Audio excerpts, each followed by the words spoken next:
Hey there, crafty friends. Just a quick video to show you how you can finish the Patriotic tiered tray DIY kit that's available on our website. Now in this video, I am matching the colors to the scarf that I picked up at the Dollar Tree. At this time, they had so many great scarves and I have so many ideas what you could use those for, but that's for another video.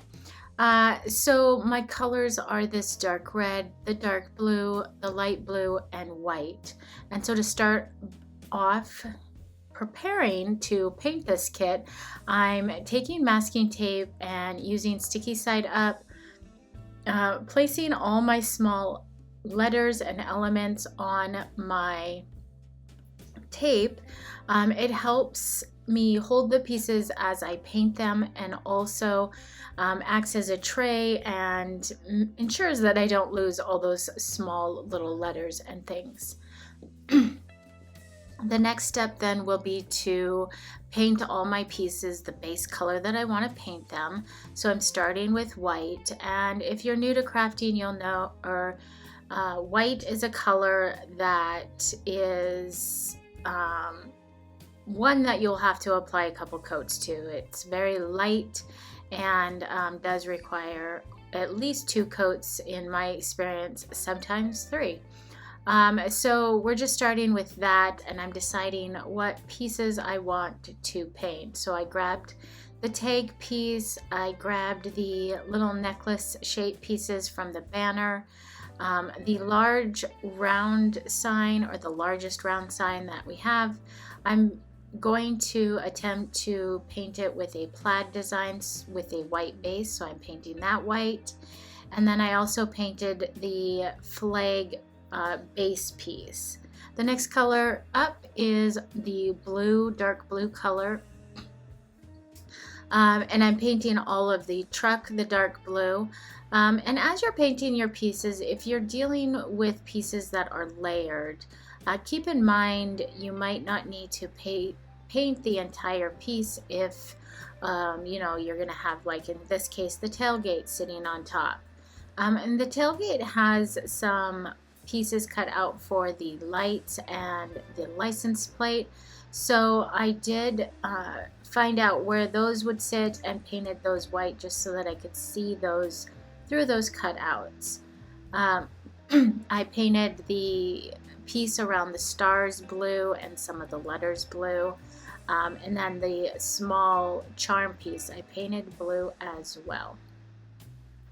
Next up, I'm going to pull out my red, and I'm fairly picky about red. If you've been around my channel a while, you'll hear me say that quite a bit, but it's just not my favorite color, and so it's one color that I'm super picky about, and if it's too orange or too pink, I just don't like it.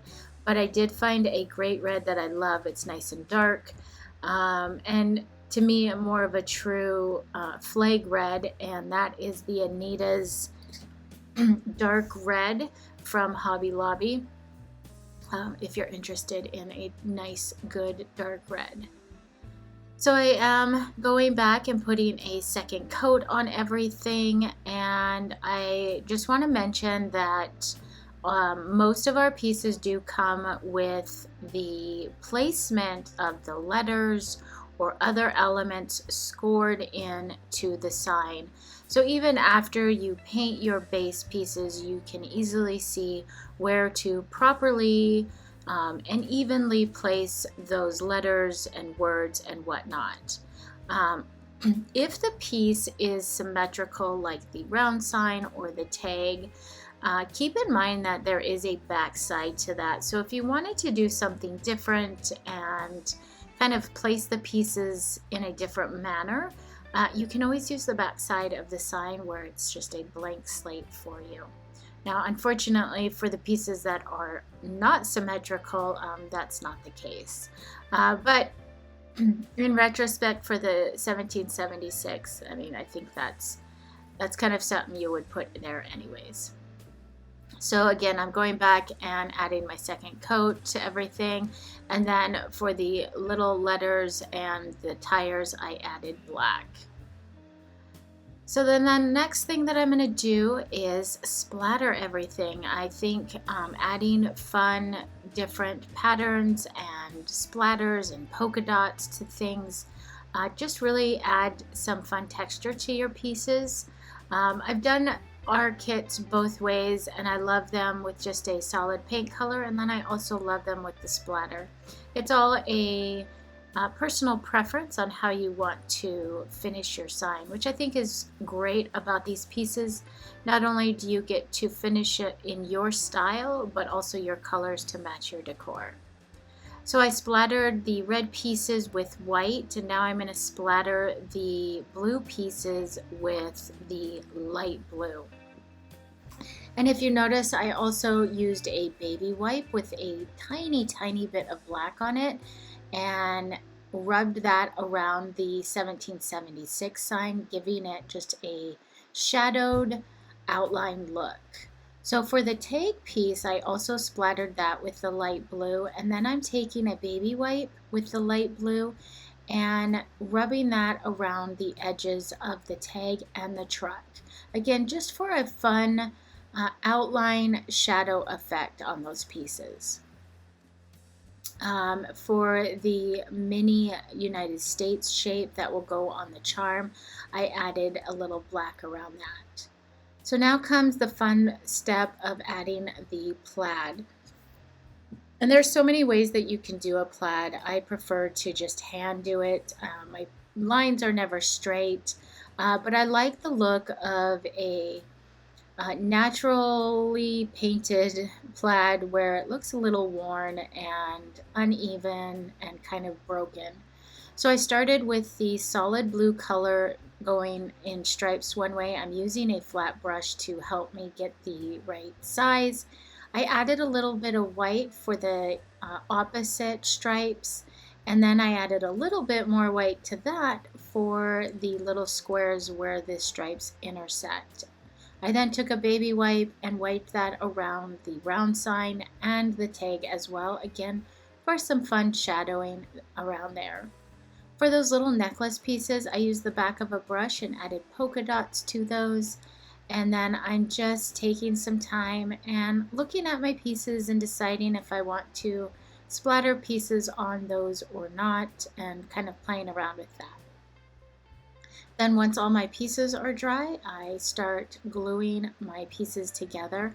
I use the Stick Fast Instant Adhesive, and with these kits you can really use any glue that you're comfortable using.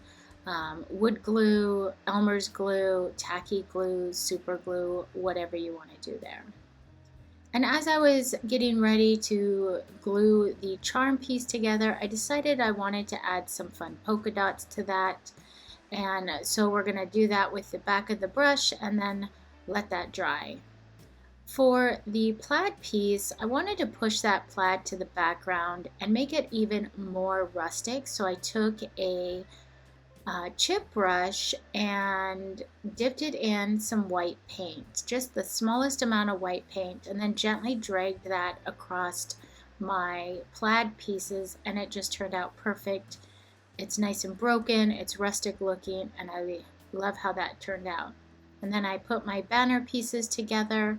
I'm going to glue my tag elements on the America the Beautiful, and I really love how sharp this piece looks with the white background, the blue America, and the red the Beautiful. It just really turned out really nice.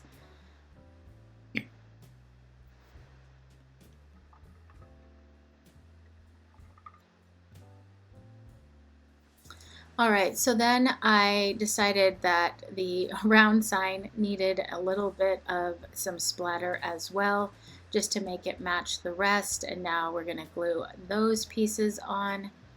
And I just, as I'm looking at this, think that this sign kind of looks like a picnic blanket or a blanket that you would use to watch the fireworks, and I'm really pleased with how the plaid turned out on this sign. You can also use paper and Mod Podge paper on these pieces if you're not comfortable with creating your own patterns.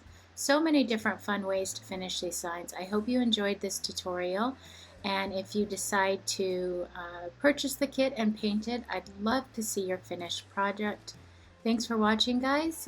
Hit the subscribe button to be notified when we get new videos out, and I hope you have a great day. Bye!